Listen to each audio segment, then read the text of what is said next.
Okay, well, I only have two this time, two DVDs here to open, but I do have a few things to show you before that. Um, so I guess I will start with those, and then I will end the video with opening these two. First off, I want to include something that was uh, sent to me by someone that I don't know who it is. So if you want to let me know who you are, then of course I would I would like to know. But if you want to stay anonymous, then you can. Basically, this is what I got in the mail. I assume that it's okay to show this note since it is in English, and you seem to be from Sweden. Well, you are from Sweden. But you can read this note. This was a complete surprise. Like I said, I don't know who it's from. It doesn't say. Yeah, like I said, I mean, I appreciate this very much. It's just very what's the word? Well, it's a bit of an honor to receive something in the mail that you don't expect just as a surprise. It's really nice. So it's, by the way, the movie is called Exodus. This seems to be a sequel. I don't know if this is the English title, but this translates to Burnt by the Sun 2.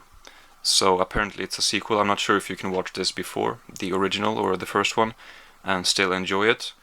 But if you know, then you could let me know. Yeah, right here it says the sequel to the Oscar-winning Burnt by the Sun. But yeah, that's really nice of whoever sent this. I don't know if I should know who sent this, but nobody told me anything, so I guess there's not really a way that I can know. But anyway, so yeah, that's really cool. I'm gonna save the note, of course. And then we have actually the only Blu-ray in this update, although there's just let's see, well, just 6 DVDs or 5 DVDs and 1 Blu-ray. But it's a nice Blu-ray. It's the Mad Max Fury Road Steelbook, 3D it says. I don't really care about the 3D, but I did want this Steelbook because it's really nice. Oh, and we have the little paper thingy here on the back too. When I get these Steelbooks and I open them up right away, I always remove these and I put them away on the shelf, and then when I finish the Steelbook and I'm ready to put it on my shelf, then I put it back. I don't like to keep, this on because it's very fragile. Anyway, I did watch this movie in the movie theater actually, and as opposed to most people, it seems, I was not blown away by it. I mean, it was something, I guess, very different from what we had seen before. I mean, basically just a chase on this level at this budget, with this budget. It was cool to see in the theater, but I'm not sure if I'm a big fan of the Mad Maxian post-apocalyptic aesthetic to begin with. I've had some problems appreciating that. Like in the second one, I don't really like the second one as much as everybody does either, just because I think it's I don't know, I just don't like the look of the cars and the costumes. And in this one there's some makeup of people that I'm not a fan of. It just puts me off a little bit. But of course I I was curious enough to see it again to get this rather expensive steelbook, and actually this just went on sale on CD-ON, so oh well, it doesn't matter. But it's a nice steelbook.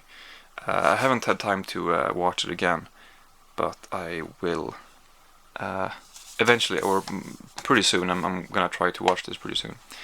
I do look forward to the sequel, even though I wasn't. I mean, I thought it was a good movie. Don't get me wrong. It's just that it got such overwhelmingly positive response that I just felt like I should. Is there something I'm missing?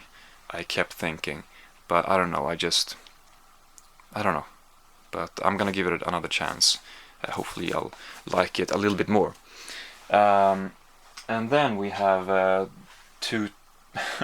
Well, I don't know what to say about these two, but well, let's just show them. Santa Claus 3, The Escape Clause. I haven't really been that interested in seeing this because I did not like the second one too much. Well, I don't know. I might have enjoyed it. I don't really remember. I think I did, but I remember that it was a pretty bad movie. First one is okay, but I just thought that if the second one is not really that good, then the third one probably won't be either. And I think I've heard some people's kind of saying, yeah, maybe it's not great, but I don't know. I just kind of felt like watching it, and it's maybe I think if it wasn't for Martin Short, then I would not have picked it up now. I'm not a huge fan of Martin Short. I mean, I probably like Tim Allen more. Martin Short is probably a more talented comedian, but for some reason I kind of like Tim Allen more. But I don't know. Martin Short has grown on me, I guess. But I don't know. It's Christmas time. Well, it's not Christmas time, but Christmas is coming up, and I'm kind of I'm preparing. Well, with movies, that is. I might do a Christmas movie marathon kind of thing, or a series of videos where I watch Christmas movies. So that might be coming up.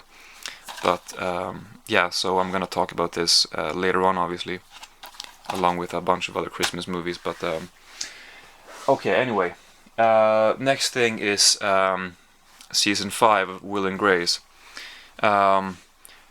Yeah, I don't really have much to say about this. Everything that I have to say about this at this point, I pretty much covered in my last video. So I guess I don't really need to talk more about this. However, if you look at the guest stars list here, you can see Gene Wilder's name. And this is the last thing that he did before he went into retirement in, I think 2004 or 2005. He appeared on 2 episodes.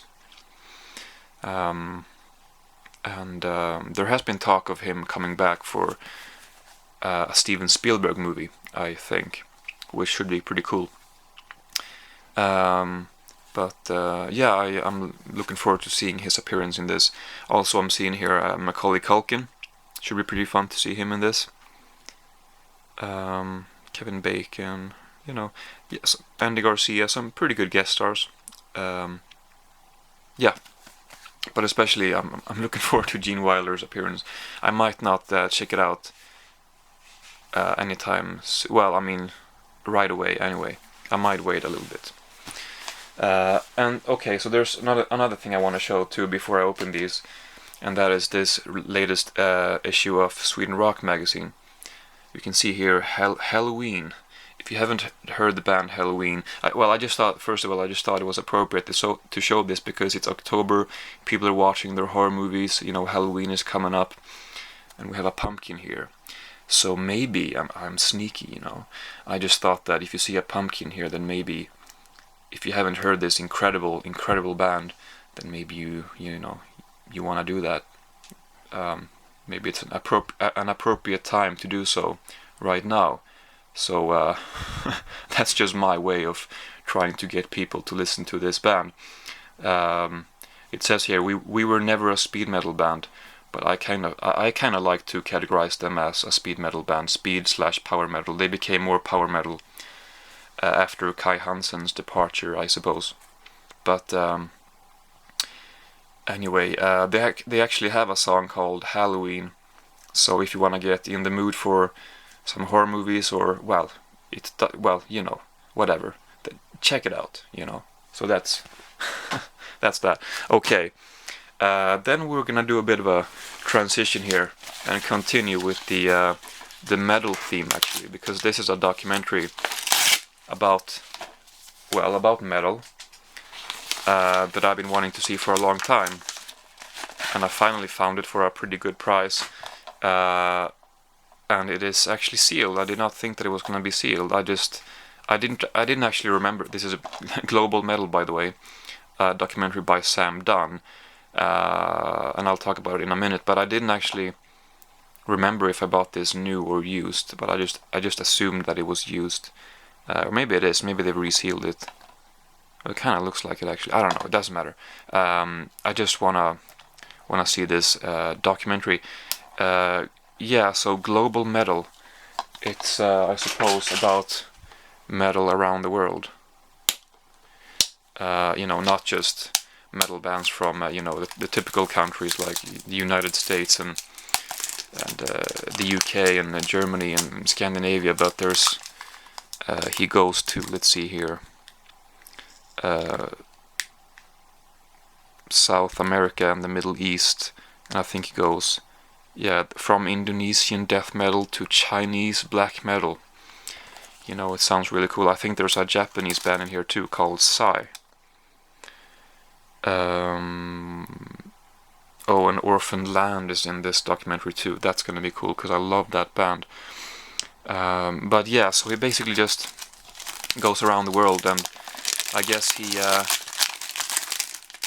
discovers the different metal scenes.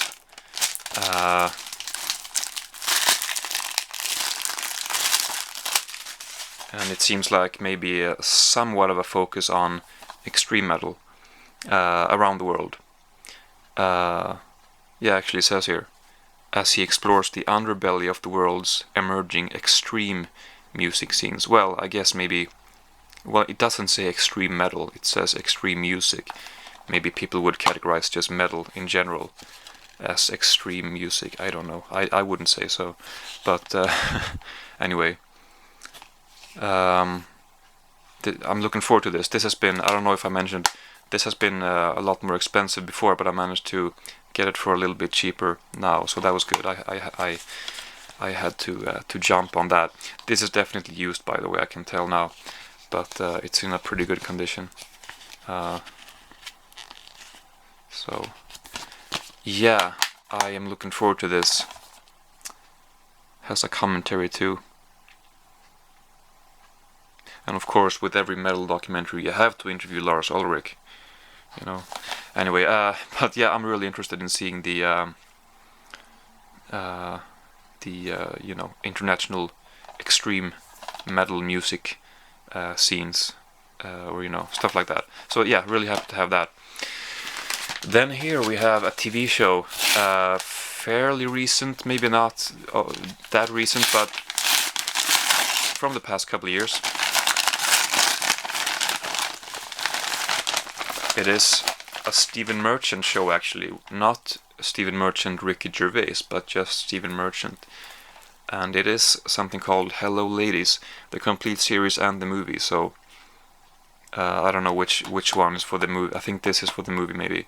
So it's both the series and the movie. So this one only ran for one season, and then I guess it was cancelled. Which I want to say too bad, but I guess I haven't seen the show yet, so I can't say that, but I think I'm gonna like it. Stephen Merchant is funny. I'm looking forward to seeing what he does with something like this, I guess, because I think he was behind the scenes as well. He was part of the people who, he was one of the people who created the show, and of course he stars as the main actor here, the lonely guy here, as this picture very clearly indicates. So it should be kind of fun to see this. I don't know if the movie if maybe the show left kind of certain things unanswered, and the movie attempted to kind of answer those questions. I don't know, or if they made a movie for other reasons, to draw an audience that maybe the show did not get, or I honestly don't know. But there's the show and the movie. That's all I know, and I think I'm gonna enjoy this. So yeah, I've been wanting to see this for a little while too, so I'm happy to have that. But that's it really, just a few things this time around. But yeah, so that's all. I'm just gonna put this here for the thumbnail. There we go. Okay. Or am I? No, never mind about that. If I'm lucky, then this will appear as one of the 3 thumbnails, but no, I'm not gonna make a thumbnail, never mind. Okay, that's it. Yeah, okay, so thank you for watching, and I'll talk to you later.